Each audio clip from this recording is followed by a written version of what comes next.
नमस्कार दोस्तों, आपका बहुत बहुत स्वागत है मेरे चैनल ज्ञान से निर्वाण तक में। इसमें हम बातें करेंगे कुछ ज्ञान की, कुछ निर्वाण की। ज्ञान की जो आपको आपकी पढ़ाई में काम आए, और निर्वाण की जो आपको आपकी रोज़मर्रा ज़िंदगी को बेहतर ढंग से जीने में काम आए। चलिए चलते हैं। आज हम एक बहुत ही इम्पोर्टेंट टॉपिक डिस्कस करने जा रहे हैं, जो कि मैप्स सेक्शन से रिलेटेड है। इसमें यूपीएससी हर साल क्वेश्चंस पूछता ही पूछता है, और अगर आप इसे अच्छे से तैयार कर लें ढंग से, तो बहुत ज़्यादा दिक्कत नहीं आती इन क्वेश्चंस को सॉल्व करने में। तो आज हम डिस्कस करेंगे मेजर रिवर्स एंड ट्रिब्यूटरीज में, पार्ट वन में, जिसमें हम डिस्कस करेंगे इंडस रिवर सिस्टम को। इसमें हम डिस्कस करेंगे इंडस रिवर और उसकी ट्रिब्यूटरीज को, जो कि बहुत ही इंपॉर्टेंट क्वेश्चन है।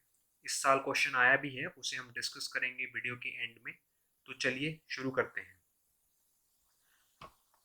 सबसे पहले वर्ड्स ऑफ इंस्पिरेशन में great doctor APJ Abdul Kalam के शब्द हैं कि if you want to shine like a sun, first burn like a sun. होता क्या है कि जब भी हम पढ़ाई करने बैठते हैं या किसी एग्ज़ाम की तैयारी करते हैं, तो हम बहुत जल्दी थक जाते हैं, हार मान लेते हैं, या हमारा मन कहता है कि अब बस बहुत हो गया और मेहनत नहीं होती। हमारा मन गिव अप करने का करता है।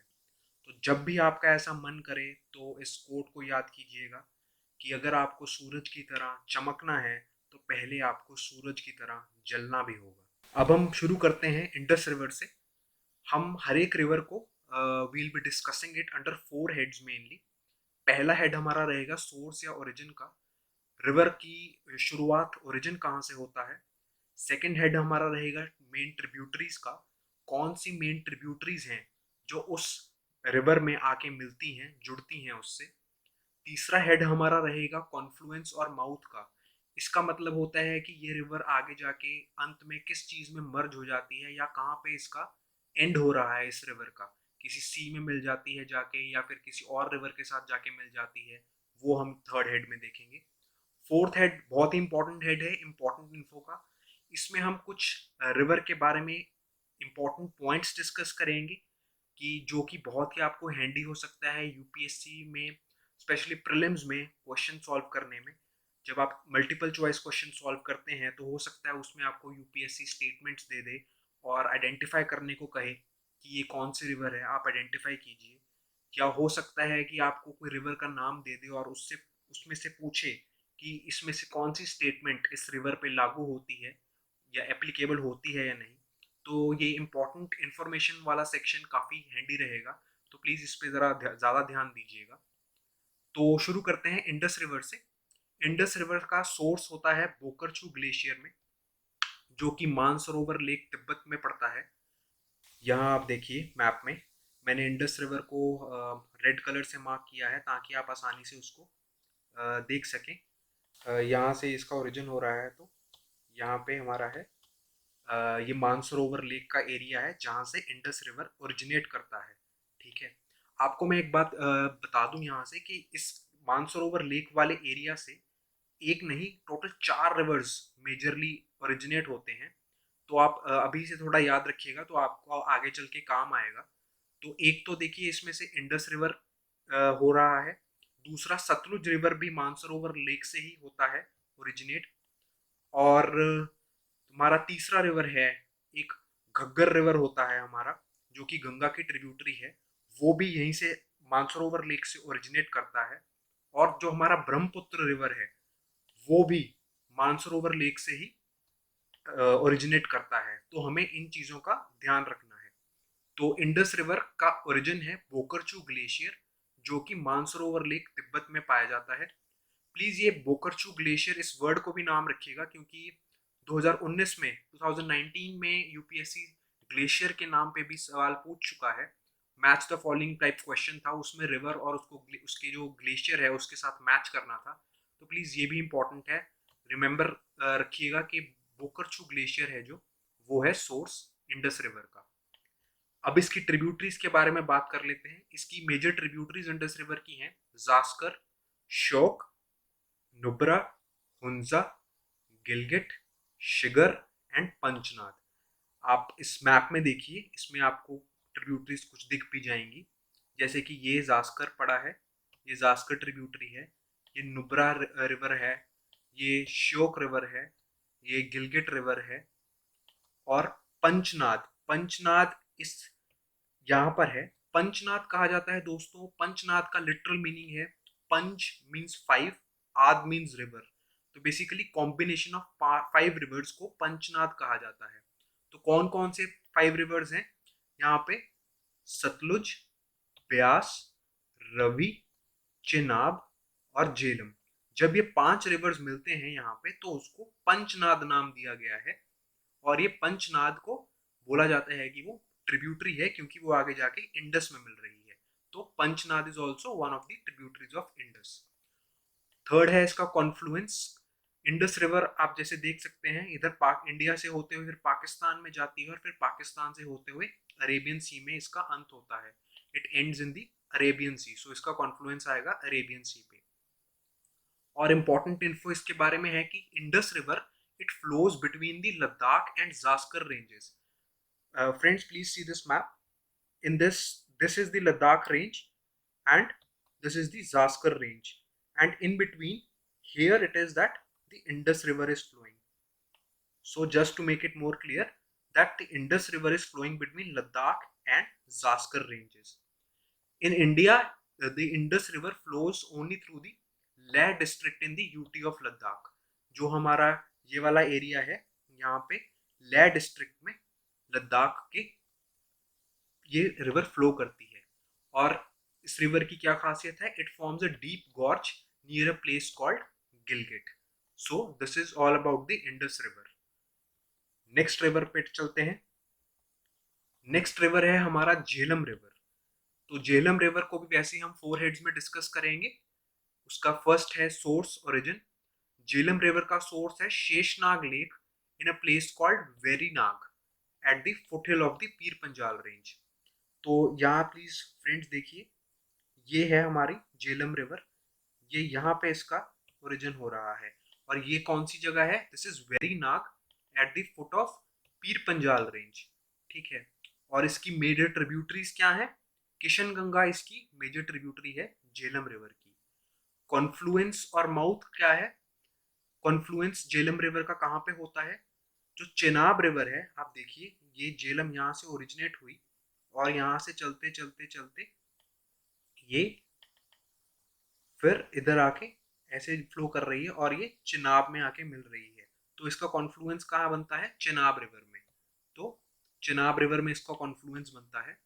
इस रिवर के बारे में इंपॉर्टेंट इन्फॉर्मेशन क्या है? This river flows through the Wular lake. जैसे कि आप मैप में देख सकते हैं, वूलर लेक के से ये पास करती है। जो श्रीनगर है वो इसके बैंक्स पे लाई करता है। जो ये रेड डॉट आप देख रहे हैं, ये this represents Srinagar here. So Srinagar is located on its banks, and also third point is that it flows along Indo-Pak border for some distance. Friends, please focus on this map. जब ये river यहाँ से जा रहा है तो ये वाला पोर्शन आप देखिए, ये यहाँ से यहाँ तक का पोर्शन, ये झेलम रिवर इंडो पाक बॉर्डर के अक्रॉस उसको फ्लो कर रही है। तो it forms the boundary for the Indo पाक बॉर्डर फॉर सम डिस्टेंस। ये आप ये वाला एरिया देख सकते हैं। ठीक है। और इसको ये बहुत तीन इंपॉर्टेंट पॉइंट्स हैं कि ये वूलर लेक से होके गुजरती है और श्रीनगर इसके बैंक्स पे है और इंडो पाक बॉर्डर पे भी ये फ्लो करती है। और इसको एक याद रखने की टिप है कि श्रीनगर हमारा किस चीज़ का कैपिटल है? श्रीनगर हमारा JNK का कैपिटल है। और J for Jammu and Kashmir और J फॉर झेलम। तो जो हमारी झेलम रिवर है वो श्रीनगर से पास होती है, जो कि जम्मू एंड कश्मीर का कैपिटल है। तो for J for Jhelum, J for Jammu Kashmir, आपको एक आसानी रहेगी याद रखने में। नेक्स्ट रिवर पे चलते हैं। नेक्स्ट रिवर है फ्रेंड्स चेनाब। तो चेनाब के बारे में जैसे आप मैप से देख सकते हैं, मैंने थोड़ा हाईलाइट करने की कोशिश की है, इसको रेड कलर से मार्क किया है चेनाब रिवर को, जैसा कि आप देख सकते हैं। तो ये चेनाब रिवर है। इसका ओरिजिन पहले देख लेते हैं। It is made up of two streams, that is Chandra and भाग। तो दो स्ट्रीम्स जब मिलती हैं, चंद्र और भाग, फिर चेनाब का जन्म होता है। चेनाब देन ओरिजिनेट्स जब ये दोनों स्ट्रीम्स ज्वाइन करती हैं at a place called Tandi. in Himachal Pradesh. तो जैसा कि आप देख सकते हैं इस जगह पे there's a place called Tandi in Himachal Pradesh where Chandra and Bhag rivers, both the rivers meet and then they combine together to form Chenab. And this is where we call them Chenab, where they meet at a place called Tandi and the river Chenab takes birth and then it flows along its course. So what are the main tributaries of the Chenab river? First is the Jhelum river, Ravi river and Tavi river. So in the map you can see this is the Chenab river. So this is Jhelum and this is Ravi river. Both the rivers are Ravi and Jhelum are merging into the Chenab river. So Jhelum and Ravi are the tributaries of the Chenab river. And what is the confluence or the mouth? So if we see in the map, Chenab river is coming here and until here, it is meeting with the Satluj river here, right? It is meeting here with the Satluj river. So the confluence of the Chenab river is Satluj river. It meets and ends into the merges into the Satluj river. Important info is that it is the largest tributary of Indus. A very important point to remember that it is the largest tributary of Indus. Please note कीजिएगा, not I am not talking about the longest tributary. Longest का मतलब होता है length के तरफ से. We are talking about the largest tributary. It carries the maximum amount of water. That is why it is the largest tributary of Indus. So please keep this in mind. What is the largest tributary of Indus? It is Chenab. And the second important point is that the Barashigiri Glacier is that which feeds the river Chenab. So this was asked in a question in prelims in 2019 by the UPSC. Again, in the match the following, and one of the options was Chenab, and in front of it was written the Barashigiri Glacier. So please remember these. These can be asked in prelims. So Chenab, Barashigiri Glacier feeds the Chenab River, right? Next river is the Ravi river. So we'll be seeing the source or the origin of the Ravi river. What is the source? It is a place called Rohtang Pass in Kullu Hills in Himachal Pradesh. Rohtang Pass is a very famous tourist destination also. So near Rohtang Pass in Kullu Hills in Himachal Pradesh, the Ravi river originates. You can see this here in the map. Here it is originating, right? And the confluence is the Chenab river. So if you see Ravi river, it originates from here in the Rohtang Pass in Himachal Pradesh and then it flows and then it is eventually coming and meeting the Chenab river. This is the Chenab river. So the confluence of the Ravi river is the Chenab river. It is basically coming and merging into the Chenab river. And what is the important info regarding the Ravi river? First is that it flows through the Chamba Valley in Himachal Pradesh. Again, it is important to remember this. Can be asked as one of the statements in the prelims that which river flows through the Chamba Valley, or a statement can be given to identify the river. So Chamba Valley से जो होकर गुजरती है river, that is called the Ravi river. Second important point is that it drains the area between southeastern part of Pir Panjal and the Dhauladar ranges. Now please focus on the second map. I have tried to demarcate the Ravi river with this red line. So here we can see the Pir Panjal range and here is the Dhauladar range, and in between them the Ravi river is flowing. So it basically drains the southeastern part between the Pir Panjal and the Dhauladar range. So it drains this area and then eventually merges into the Chenab, as we have seen before also. So this is the thing. And the third important point is that this river also flows along the Indo-Pak border.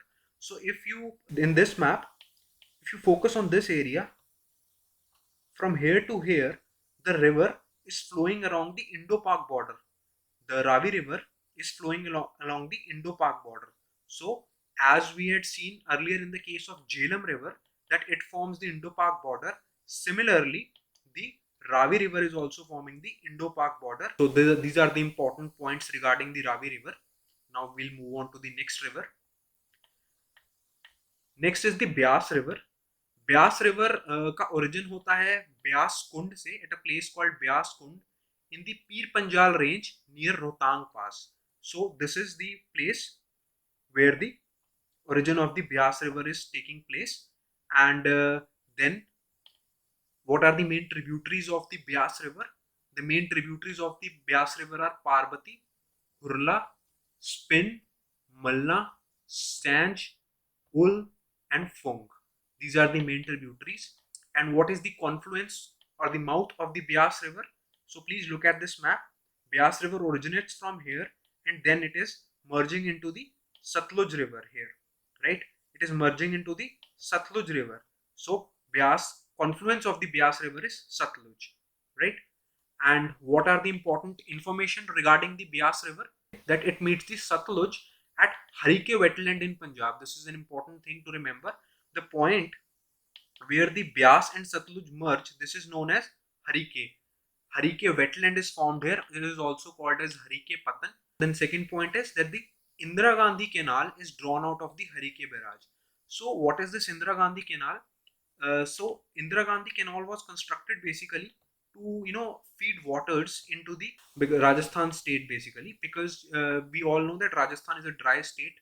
It is more of a desert and water is available in a very scarce amount. So for that, Indira Gandhi Canal was built to supply waters to the state of Rajasthan, and what we have is that it was drawn out of the Harike barrage only, where the Satluj and Byas river meet. There all from that point only, out of the Harike barrage, the Indira Gandhi Canal was drawn out. And what is the third point? That it flows through the Kullu Valley and forms gorges in the Dhauladhar range. So this is also an important point, that this Byas river flows through the Kullu Valley and forms gorges in the Dhauladhar range of the state. And another important point is that the Pando Dam and the Pong Dam are built on the river Byas. Next is the Satluj River. Satluj river का source origin है हमारा Rakas lake near Mansarovar in Tibet. As I told you earlier in the starting of the video, that from the Mansarovar lake area, four rivers basically originate. So first one is the Indus River, the second is the Satluj, and third is the Ghaggar River, and fourth is the Brahmaputra River. So Satluj River originates near the Rakas Lake near the Kailash Mansarovar in Tibet. So what is that? Satluj originates in the Rakas Lake near the Kailash Mansarovar in Tibet. The main tributaries of the Satluj River are Byas. As we can see from this, that this Byas River is merging into the Satluj River. So Byas is the main tributary of Satluj. And what is the confluence or mouth of this Satluj? So what we'll be seeing is that Satluj is getting merged here. So this is basically Chenab River that is coming from here. This is Chenab River that is coming, and Satluj River is getting merged into this. So the confluence is of the Chenab River. The Satluj River is merging into the Chenab River. And what are the important information regarding the Satluj River? First is that it passes through the Shipkila Pass. So what is this Shipkila Pass?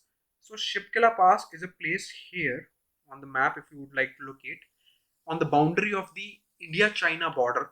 So this is called as a mountain pass, which is known by the name of Shipkila Pass, and Satluj River flows through it. So please remember this, that which river passes through the Shipkila Pass? Satluj River passes through the Shipkila Pass. And where is it located, Shipkila Pass? It is located in Himachal Pradesh and the India-China border. So on the India-China border, Shipkila Pass is located. And the second point is that Satluj River, when it flows in Punjab, cities in Punjab, named as Ludhiana and Firozpur, they lie on its banks. The third point is that it flows along the Indo-Pak border. So again, please see here. So here, when Satluj is flowing in this area, it is again flowing across the Indo-Pak border. When it is flowing across the state of Punjab, and when it is about to enter into Pakistan for some distance, it flows along the Indo-Pak border, as you can see here, right? So Satluj also forms the Indo-Pak border.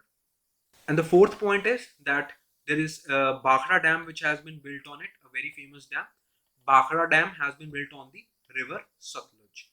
So here in this map also you can see that I have tried to show that we have the Shipkila Pass here, and this river, which is Satluj, is flowing through this pass. And this is the China region, and where Satluj is basically known by the name Lankan Sangbo, which is nothing but another name for Satluj. And when it passes through Shipkila and when it enters into the Indian side, it becomes Satluj. So the river Lanken Sangbo, when it passes through the Shipkila and enters into India, it takes the name Satluj, right? So this is what's related to Satluj river. Next, we will discuss a question asked in this year's prelims. It is a bit controversial question, but still I like to discuss it with you, because we have discussed the Indus River system here, so it becomes important to discuss this question here. So please read the question.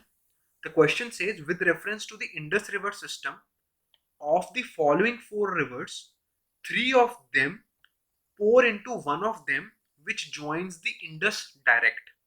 So among the following, which one is such river that joins the Indus direct? So the question being asked here is that out of these four rivers that have been given, ठीक है, जो ये चार reverse हमें दी गई हैं, चेनाब, झेलम, रवि, सतलुज, ठीक है, इनमें से कौन सी रिवर इंडस को डायरेक्टली मीट करती है? तो अब इसको हम बहुत आसानी से झेलम और रवि को तो हम स्ट्राइक आउट कर सकते हैं, क्योंकि हमें पता है झेलम और रवि तो नहीं है, क्योंकि ये तो ट्रिब्यूटरीज हैं खुद चेनाब रिवर की, तो ये इंडस रिवर को डायरेक्टली तो मीट नहीं करती हैं। आप मैप में भी देख सकते हैं, जो ये हमारी झेलम रिवर है, ठीक है, और ये हमारी रवि रिवर है, ये खुद आके चेनाब में मर्ज करती हैं, ठीक है, तो they are not meeting directly with the Indus river, so we can safely assume that Jhelum and Ravi will not be the answer. So we are now left with Chenab or Satluj. So basically here lies the controversy here. So I'll discuss the various possible answers with you, and then we'll try to see that which is the most appropriate answer. One answer can be that the Panchnath. It is the Panchnath that joins the Indus directly. Like I had discussed earlier in the video, we have this Vyas River, Satluj River, and Ravi River, right? And Chenab and Jhelum. These five rivers are merging together and they take the form of Panchnath. And we also mentioned Panchnath as one of the tributaries of the Indus River in the starting of the video, if you recall. So Panchnath can be one of the answers which meets the Indus directly, as you can see here. So what happens is that we see that Panchnath is not an option. So Panchnath is not the answer as per the options given to us. So now we are left with Chenab and Satluj. Either of these two is the correct answer. So if Satluj is the answer, so we'll have to see basically that we'll have to assume, or we have to say that the river Chenab is there. It is basically meeting Satluj and merging into Satluj, and then Satluj becomes the main river which then joins the Indus directly. I'll repeat this for you. What I'm trying to say is that if we say that Satluj is the answer, so what reasoning basically we can give is that here we have the Satluj river, so it is flowing here, and the Chenab river is coming and meeting Satluj. So after that, after Chenab and Satluj have merged together, the river that finally emerges is still called Satluj, and then Satluj merges into the Indus river. That Satluj is the main river and Chenab is coming and meeting into the Satluj, and after their merger also, it is the Satluj that is the main river, and then Satluj is merging into the Indus river directly. So Chenab जो है वो एक minor river बन जाती है अगर हम वो आके सतलुज में मिल रही है, ठीक है, और सतलुज जो हमारी मेजर रिवर है और वो फिर सतलुज आके जाके इंडस में मिल रही है, ठीक है, तो इस हिसाब से हम कह सकते हैं कि Satluj is the answer. But if we see the other side of the argument, जरूरी तो नहीं कि हम जब चेनाब और सतलुज आके मिल रही हैं आपस में, ठीक है, उसको मैं सतलुज ही कहूँ, मैं उसको चेनाब भी कह सकता हूँ. तो कहने का मतलब ये है कि चेनाब हमारी आ रही है, Chenab is the main river and Satluj comes and merges into the Chenab, and after their merger also this part of the river is still called Chenab, and so Chenab, it is the Chenab river that finally merges into the Indus. तो सतलुज आई, सतलुज आके चेनाब में मर्ज हो गई, और चेनाब ही फिर आगे carry forward होती है, और चेनाब फिर आगे जाके इंडस में मिलती है डायरेक्टली। तो that way Chenab could be the answer. The second reasoning for Chenab is that we said that Chenab is the largest tributary. तो अगर उस तरह से हम देखें, तो अगर चेनाब लार्जेस्ट ट्रिब्यूटरी है, तो सतलुज आके चेनाब में मिलती है, एंड चेनाब फिर लार्जेस्ट ट्रिब्यूटरी होने के नाते it carries further, it is the main river and it then merges into the Indus river directly. So that way it is the Satluj merges into Chenab, but it is eventually the Chenab river which merges into the Indus river. So that we can, through that we can say that Chenab could be the answer. And the other thing is that if we read the question carefully, it says that the of the following four rivers, three of them pour into one of them which joins the Indus direct. So if we see that, if we say that Satluj is the answer, that we'll have to see that whether Chenab, Jhelum and Ravi, are they really draining into Satluj as per the question? Because question ये कह रहा है कि जो चार reverse हमें दी गई हैं, उनमें से तीन रिवर जो हैं वो पोर करती हैं एक रिवर में, जो कि इंडस को डायरेक्टली जाके मिलती है। तो अगर हम माने कि सतलुज आंसर है, तो हमें देखना है कि जो बाकी तीन रिवर्स हैं क्या वो आके सतलुज में मिल रही हैं। तो अब हम देखते हैं, जैसे सतलुज रिवर है, ठीक है, तो जो हमारे पास इसमें देखें रवि और झेलम है, ठीक है, जो रवि और झेलम है वो हमें पता है वो चेनाब की ट्रिब्यूटरीज हैं, वो चेनाब में आके मिल रही हैं, ठीक है। तो वो हम ये नहीं कह सकते कि वो सतलुज में आके मिल रही हैं। तो ये वाला जो पॉइंट है ये वॉयलेट होगा, because it says that three of them pour into one of them, ठीक है। जो चार में से तीन है वो पहली में जाके मर्ज होती हैं। तो बट हम यहाँ पे देख रहे हैं कि जो झेलम और रवि हैं वो तो चेनाब में जाती हैं, ना कि सतलुज में। सो उस तरह से सतलुज आंसर नहीं होना चाहिए। और अगर फिर चेनाब आंसर है, तो हमें देखना पड़ेगा क्या झेलम, रवि और सतलुज चेनाब में मर्ज करती हैं। तो please see this map here, this we have the Chenab river, Jhelum River, yes, definitely merges into Chenab. Ravi River definitely merges into Chenab, and Satluj River also merges into Chenab. So that way, Chenab seems to be the most appropriate answer as of now, if we read the question properly.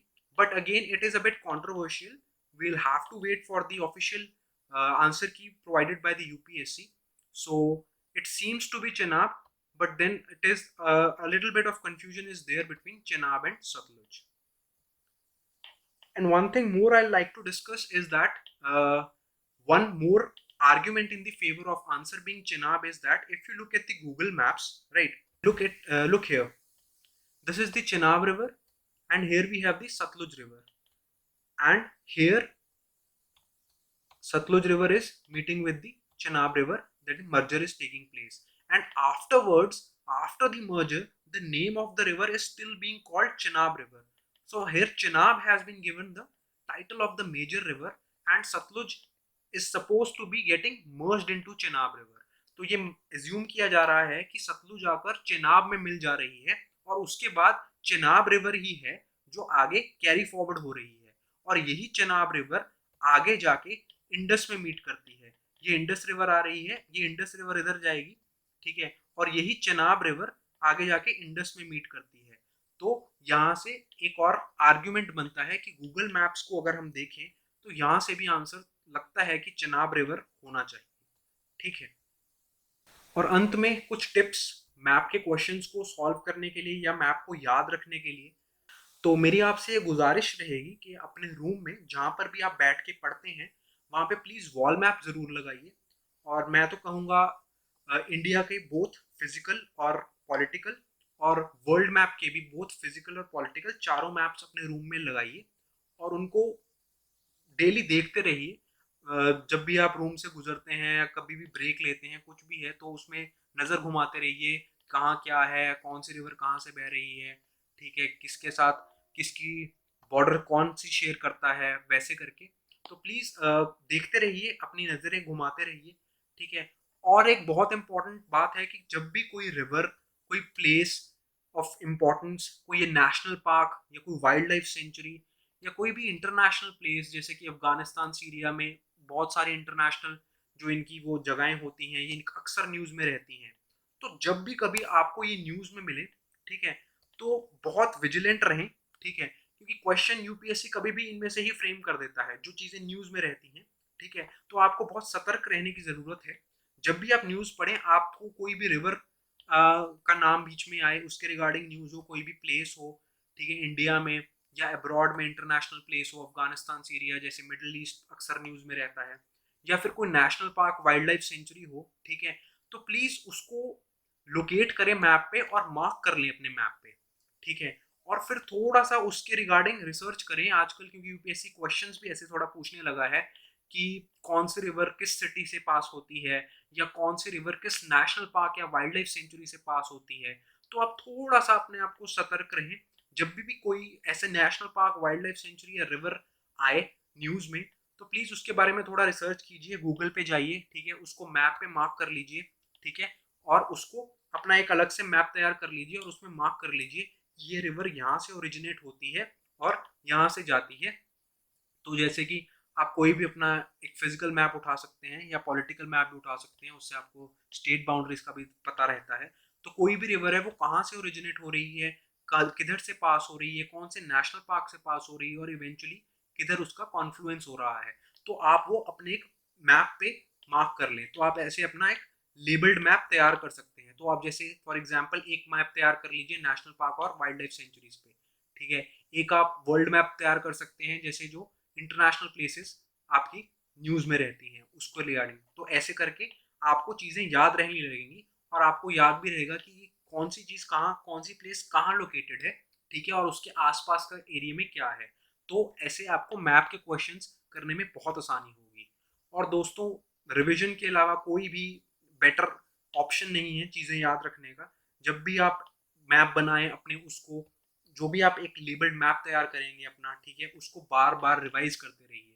Revise के अलावा कोई भी better option नहीं है, आपको तभी चीज़ें याद रह पाएंगी, क्योंकि वैसे भी याद रखने को बहुत सारी चीज़ें हैं, ठीक है। तो जब तक आप चीज़ों को रिपीटेडली रिवाइज नहीं करेंगे, ठीक है, तब तक आपको चीज़ें याद नहीं रहेंगी। यकीन मानिए, अगर आप ये अच्छे से करते हैं तो आप मैथ्स के क्वेश्चन को अच्छे से कर पाएंगे, सॉल्व कर पाएंगे, और आपको दिक्कत नहीं हो, आप आसानी से नंबर स्कोर कर सकते हैं, स्पेशली प्रीलिम्स के एग्जाम्स में, ठीक है।